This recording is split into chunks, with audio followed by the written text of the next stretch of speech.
नमस्कार दोस्तों, स्वागत है आप सभी का आपके अपने YouTube चैनल सक्सेस मंत्रा बाय दीपक राय सर। मैं पिंकी मिश्रा एक बार फिर से आप सभी की क्लास में हाजिर हूँ।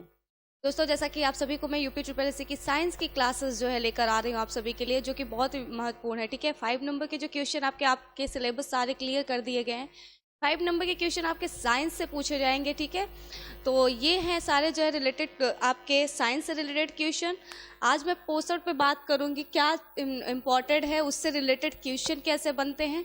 तो एक टॉपिक से रिलेटेड है आपका। ठीक है, तो उससे पहले क्लास शुरू करने से पहले हम आप सभी को एक चार्ट दिखाना चाहेंगे जहां लिखा हुआ है प्रमुख विटामिन और उनके क्या है, प्रमुख विटामिन और उनके रासायनिक नाम। प्रमुख विटामिन और उनके रासायनिक नाम। तो यहाँ पर चार्ट से शुरुआत करेंगे, पहले आप देख लीजिए जो कि बहुत इंपॉर्टेंट है। ठीक है, इधर विटामिन लिखे हुए हैं और इधर रासायनिक नाम, ये सारे विटामिन है। ठीक है तो चलिए, विटामिन ए का रासायनिक नाम क्या है? रेटिनॉल। क्या है? रेटिनॉल। विटामिन दोस्तों यहाँ पे गलती से क्या है, बी है, यहाँ डी होगा। ठीक है, विटामिन डी का क्या है रासायनिक नाम? कैल्सीफेरॉल। विटामिन बी1 का थायमीन। विटामिन बी2 का राइबोफ्लेविन। विटामिन बी7 का बायोटीन। विटामिन बी9 का फोलिक एसिड। विटामिन बी12 का साइनोकोबालिन। विटामिन सी का एस्कॉर्बिक एसिड। विटामिन ई का टोकोफेरॉल। विटामिन के का फिलोक्विनान। ठीक है, बात करते हैं क्वेश्चन पे, चलते हैं कि कैसे क्वेश्चन आते हैं इससे रिलेटेड। ठीक है, तो पहला क्वेश्चन है आपकी स्क्रीन पर, क्या है कि निम्नलिखित में से किस विटामिन को हार्मोन माना जाता है। क्वेश्चन देखिए किस टाइप के आते हैं कि निम्नलिखित में से किस विटामिन को हार्मोन माना जाता है। चलिए 4 ऑप्शन है, बताइए सही ऑप्शन क्या होगा। ऑप्शन ए, विटामिन डी को हार्मोन माना जाता है। विटामिन डी को क्या माना जाता है? हार्मोन। चलिए अगला क्वेश्चन देखते हैं।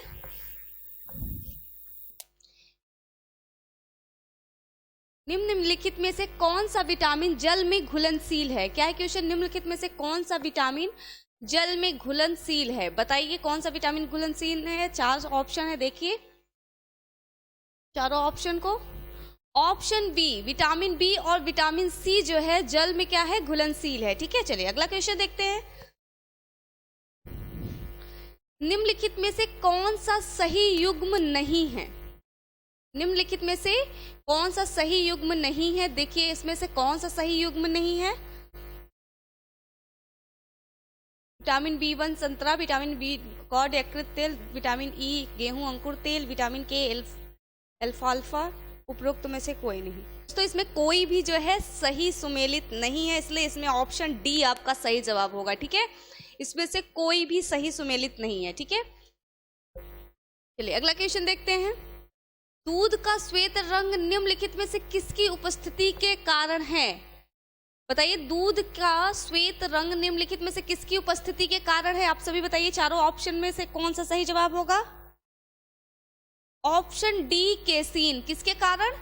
केसीन की उपस्थिति के कारण दूध का श्वेत रंग दिखाई देता है। ठीक है, चलिए नेक्स्ट क्वेश्चन देखते हैं। निम्नलिखित में से कौन प्रोटीन का सबसे अच्छा स्रोत है? निम्नलिखित में से कौन प्रोटीन का सबसे अच्छा स्रोत है? बताइए इसमें सही ऑप्शन कौन सा है। 4 ऑप्शन है आपके सामने।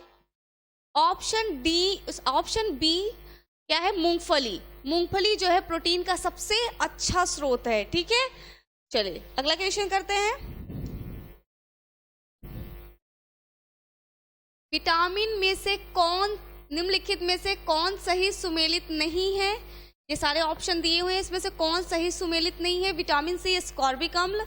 ठीक है, vitamin B one thiamine. Vitamin D retinol. Vitamin K naphthoquinone. कौन सा सही है सुमेलित नहीं है? ध्यान दीजिएगा दोस्तों, ऑप्शन सी, क्योंकि ये जो है डी का क्या होता है, कैल्सीफेरॉल होता है। ये विटामिन रेटिनॉल किसका है? विटामिन ए का।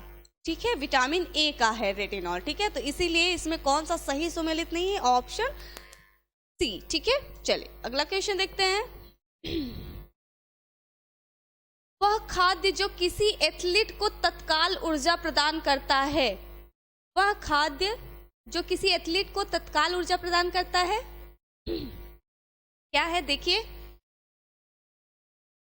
Option A, glucose. जी हाँ दोस्तों, ग्लूकोज जो है तत्काल किसी भी एथलीट को, किसी को भी जो है बहुत तत्काल ऊर्जा प्रदान करता है, इसीलिए क्या यूज किया जाता है, ग्लूकोज। एथलीट सभी जो है ग्लूकोज का प्रयोग करते हैं, ठीक है। चलिए, मछली से प्राप्त होने वाला कॉड लीवर तेल किस विटामिन से समृद्ध होता है? ध्यान दीजिएगा, मछली से प्राप्त होने वाला कॉड लीवर तेल किस विटामिन से में समृद्ध होता है, बताइए।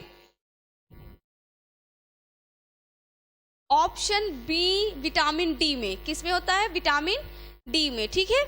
चलिए, और विटामिन डी का रासायनिक नाम कैल्सीफेरॉल, ठीक है। चलिए, अगला क्वेश्चन देखते हैं। निम्नलिखित में से यौगिकों के किस समूह को सहायक आहार कारक कहा जाता है? बताइए, कौन सा वह यौगिक है, निम्नलिखित जो नीचे लिखे हुए यौगिक है उसमें किस समूह को सहायक आहार कारक कहा जाता है? बताइए, सही जवाब क्या होगा? 4 ऑप्शन है, चारों ऑप्शन को सही से देखिए। ऑप्शन ए विटामिन, जी हाँ दोस्तों, विटामिन के सभी समूह जो होते हैं वो एक सहायक आहार कारक कहा जाता है, ठीक है। चलिए, अगला क्वेश्चन देखते हैं। कोलीकैल्सीफेरॉल रासायनिक यौगिक का सामान्य नाम है। कोलीकैल्सीफेरॉल रासायनिक यौगिक का सामान्य नाम है। Vitamin A, vitamin D, vitamin B या विटामिन सी? बताइए किसका होगा दोस्तों। ये सभी नहीं होंगे, ये भी नहीं होगा, क्योंकि विटामिन डी का जो होता है कैल्सीफेरॉल होता है, लेकिन कोलीकैल्सीफेरॉल किसका होता है? विटामिन सी का। लेकिन अगर आप जो है ऐसे ऑप्शन दिया है तो आप विटामिन डी इस पे आप वो करेंगे, लेकिन ये विटामिन डी का जो केवल होता है कैल्सीफेरॉल होता है, ठीक है। लेकिन विटामिन D3 का क्या होगा? कोलीकैल्सीफेरॉल, ध्यान दीजिएगा, ठीक है। चलिए, अगला देखते हैं।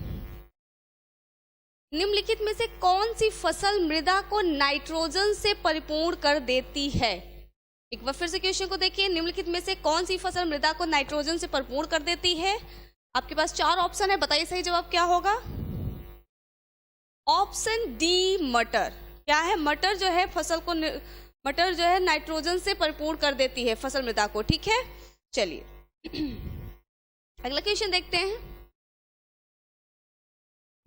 विटामिन ए की कमी से कौन सा रोग होता है? बहुत इजी क्वेश्चन, बहुत ही अच्छा क्वेश्चन दोस्तों। इस तरीके से भी क्वेश्चन पूछे जाते हैं। विटामिन ए की कमी से कौन सा होता है? विटामिन बी, विटामिन सी, इस तरीके के रोग जो होते हैं, इससे भी बीमारी से भी रिलेटेड क्वेश्चन आते हैं, वो भी हम क्वेश्चन आपको कराएंगे। पहले ये एक क्वेश्चन है जैसे बनता है क्या है, पिछली क्लास में भी जो है आप सभी को बहुत सारी पिछली वीडियो भी देख सकते हैं, ठीक है। अभी तो ये इंपॉर्टेंट वीडियोस हैं। तो विटामिन ए की कमी से कौन सा रोग होता है? ऑप्शन ए रतौंधी। कौन सा रोग होता है विटामिन ए की कमी से? रतौंधी। चलिए, अगला क्वेश्चन देखते हैं। वाष्पोत्सर्जन के लिए पौधों की निम्नलिखित संरचनाओं में से कौन उत्तरदायी है? वाष्पोत्सर्जन के लिए पौधों की निम्नलिखित संरचनाओं में से कौन सा जो है उत्तरदायी है? बताइए, इसमें 4 ऑप्शन है, बताइए सही ऑप्शन क्या होगा। ऑप्शन सी रंध्र। क्या है सही ऑप्शन? रंध्र, ठीक है। कौन है उत्तरदायी? रंध्र। चलिए, अगला क्वेश्चन देखते हैं। मानव शरीर में विटामिन ए भंडारित होता है। मानव शरीर में विटामिन ए भंडारित होता है, कहाँ भंडारित होता है? बताइए सही जवाब क्या होगा। ऑप्शन ए यकृत में। मानव शरीर में विटामिन ए कहाँ भंडारित होता है? यकृत में, ठीक है। चलिए, अगला क्वेश्चन देखते हैं। दोस्तों, आपको बहुत कम समय में सही जवाब देना है और जल्दी से क्वेश्चन करना है। जैसा कि आप सभी का जो है पेट का सारा सिलेबस अच्छे से बता दिया गया है, तो बहुत ही अच्छी बात है कि आपको सब कुछ क्लियर कर दिया गया है कि कहाँ से कितने नंबर का क्या क्या क्वेश्चन पूछा जाएगा, ठीक है। तो सिलेबस तो आप सभी ने देख ही लिया होगा। चलिए, क्वेश्चन बताइए कि प्रकाश संश्लेषण में कौन सा प्रकाश सबसे अधिक प्रभावकारी होता है? लाल रंग का जो प्रकाश होता है, प्रकाश की किरणें होती हैं, इनका जो है संश्लेषण सबसे अधिक प्रभावकारी होता है।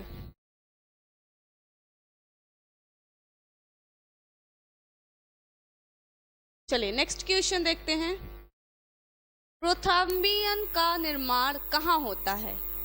प्रोथ्राम्बिन का निर्माण कहाँ होता है तथा इसके निर्माण में कौन सा विटामिन आवश्यक होता है? बताइए। यकृत में विटामिन सी, प्लीहा में विटामिन के, अग्नाशय में विटामिन के, या यकृत में विटामिन के? जैसा कि अभी आप सभी को पिछला क्वेश्चन देखा आपने, बताइए। ऑप्शन डी यकृत में विटामिन के, ठीक है।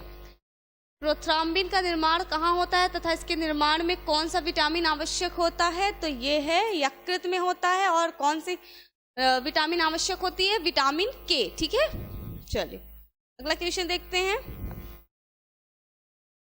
राइट क्या है? प्रोटीन है या कार्बोहाइड्रेट है, वसा है, खनिज है? बताइए क्या है ट्राइग्लिसराइड? ऑप्शन सी वसा है। क्या है? वसा। ठीक है, ट्राइग्लिसराइड क्या है? वसा है। ध्यान दीजिएगा, अच्छे से क्वेश्चन सारे वीडियोस को अच्छे से देखिएगा। रासायनिक तौर पर रेशम के रेशे मुख्य रूप से क्या हैं? रासायनिक तौर पर रेशम की रेशे मुख्य रूप से क्या हैं? प्रोटीन, कार्बोहाइड्रेट, जटिल लिपिड, पॉलीसैकेराइड? जी हाँ, ऑप्शन ए प्रोटीन है। रासायनिक तौर पर रेशम की रेशे क्या हैं? प्रोटीन है। ठीक है, चलिए अगली बात करते हैं। पौधों व जंतुओं में कार्बोहाइड्रेट का संचयन किस रूप में होते हैं? पौधों व जंतुओं में कार्बोहाइड्रेट का संचयन किस रूप में होते हैं? सेल्यूलोज व ग्लूकोज के रूप में, स्टार्च व ग्लाइकोजन के रूप में, स्टार्च व ग्लूकोज के रूप में, सेल्यूलोज व ग्लाइकोजन, स्टार्च व ग्लाइकोजन के रूप में। ठीक है, स्टार्च व ग्लाइकोजन के रूप में। चलिए दोस्तों, आगे बढ़ने से पहले आप सभी को इंपॉर्टेंट जानकारी देना चाहते हैं कि अगर आप सभी जो है घर बैठे ऑनलाइन प्रिपरेशन करना चाहते हैं यूपी स्टेट के किसी भी गवर्नमेंट एग्जाम का, तो अभी जाइए इसी वक्त अनअकैडमी ऐप को डाउनलोड करें और वहां पर जब आपको बहुत ही कम फीस में अच्छी प्रिपरेशन कराई जा रही है। ठीक है, तो लेट मत करिए क्योंकि कुछ ऑफर जो हैं वो इसी मंथ तक के लिए सीमित है। जैसा कि अभी आपको बताना चाहेंगे, अगर आप डिस्काउंट चाहते हैं 10%, फीस जो है बहुत कम है, डिस्काउंट चाहते हैं 10%, तो सक्सेस मंत्रा का ये रेफरल कोड यूज करने पर आपको 10% की डिस्काउंट मिलेगी। ये 28 फेब तक के लिए ऑफर है। ठीक है, ऑफर है, आप देख सकते हैं 12 मंथ का आप सब्सक्रिप्शन लेते हैं तो आपकी फीस होती है 7000, 10% डिस्काउंट पे आपकी फीस हो जाती है 6300, जिसमें आप कंप्लीट तैयारी कर सकते हैं। ये 28 फेब तक है। उसके बाद मार्च से जो आपका ऑफर चलेगा उसमें आपका 5% का ऑफ रहेगा और वहां पे फीस होगी 6650 रुपए। ठीक है, तो देर मत करिए, भी इसी वक्त जाइए। ये फी क्राइटेरिया थी, अनअकैडमी ऐप डाउनलोड करिए और वहां पर जाकर अपनी तैयारी शुरू कर दीजिए। ठीक है, निम्नलिखित में से किस विटामिन में नाइट्रोजन होती है? Vitamin A, vitamin B, vitamin C या विटामिन डी? बताइए किस निम्नलिखित में से किस विटामिन में नाइट्रोजन होती है?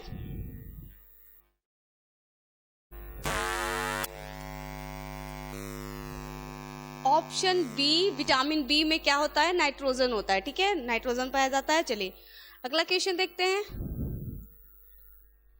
क्या है? अल्फा कैरोटीन नामक प्रोटीन उपस्थित होता है।